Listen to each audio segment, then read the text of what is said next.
जहां आरा जीशान को अपने घर से निकाल देती है। लेकिन जीशान बहुत दुखी होता है और सोचता है कि जहां आरा ने मुझे अपने घर से क्यों निकाल दिया, मैं तो उससे बहुत मोहब्बत करता था ना, फिर जहां आरा मेरे साथ ऐसा कैसे कर सकती है। जीशान इतनी खूबसूरत और मासूम बीवी के होने के बावजूद भी जहां आरा पर बुरी नजर रखता है। उसे जहां आरा से लगाव है और वहीं उसकी मोहब्बत है। जरा भी बहुत ज्यादा रो रही होती है। उसे जीशान की बेवफाई बर्दाश्त नहीं होती।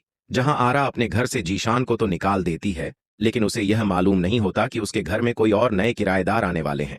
कुछ दिनों बाद जहां आरा के घर में एक मियां और बीवी रहने के लिए आते हैं। आसिया जब जहां आरा को बताती है कि जी जी आपके घर में कुछ लोग आए हैं रहने के लिए। मियां बीवी थे। आप क्या कहती हैं, क्या वह इस घर में रह सकते हैं? तो जहां आरा आसिया से कहती है नहीं, तुम जाकर उनसे कहो कि वह इस घर में किसी प्रॉपर्टी एजेंट के जरिए आए, वरना उन्हें इस घर में रहने की इजाजत नहीं मिलेगी। और तुम तो जानती हो ना कि मैं अपने घर में किसी को ऐसे नहीं रहने देती। लेकिन जब आसिया जहां आरा को यह बताती है कि लगता है इन दोनों की नई नई शादी हुई है और नए दूल्हा दुल्हन लग रहे हैं, यह बात सुनकर जहां आरा हैरान हो जाती है और वह सोचती है, अच्छा, नए दूल्हा दुल्हन है, फिर तो इस दूल्हे को बेवकूफ बनाने में मजा आएगा। क्योंकि जहां आरा के शौहर ने उसे छोड़ दिया था, जिससे जहां आरा बेइंतहा मोहब्बत करती थी, उसने जहां आरा को धोखा दिया। इसलिए जहां आरा अब किसी भी मियां बीवी को खुश नहीं रहने देती। वह मियां बीवी जहां आरा के घर में रहने लगते हैं तो जहां आरा तैयार होकर उनके सामने आती है ताकि वह उस लड़के को बेवकूफ बना सके और अपनी मोहब्बत के जाल में फंसा सके। लड़का जहां आरा को देखते ही उस पर लट्टू हो जाता है। उसे जहां आरा बेइंतहा पसंद आ जाती है।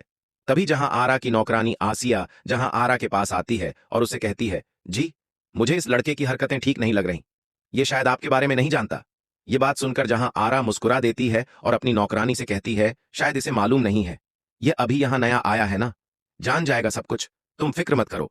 मेरा नाम जहां आ रहा है, सब कुछ इस लड़के को याद दिला दूंगी।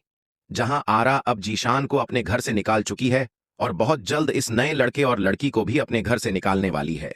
तो नाजरीन, आप लोगों को इस ड्रामे की 2 एपिसोड्स कैसी लगी और जहां आरा की कहानी आपको कैसी लग रही है, और अब यह ड्रामा किस किस का फेवरेट बन चुका है, कौन कौन इसकी आने वाली एपिसोड देखने के लिए बेसब्री से इंतजार कर रहा है, कमेंट करके जरूर बताइएगा। वीडियो को लाइक करें और चैनल को जरूर सब्सक्राइब कीजिएगा। अल्लाह हाफिज।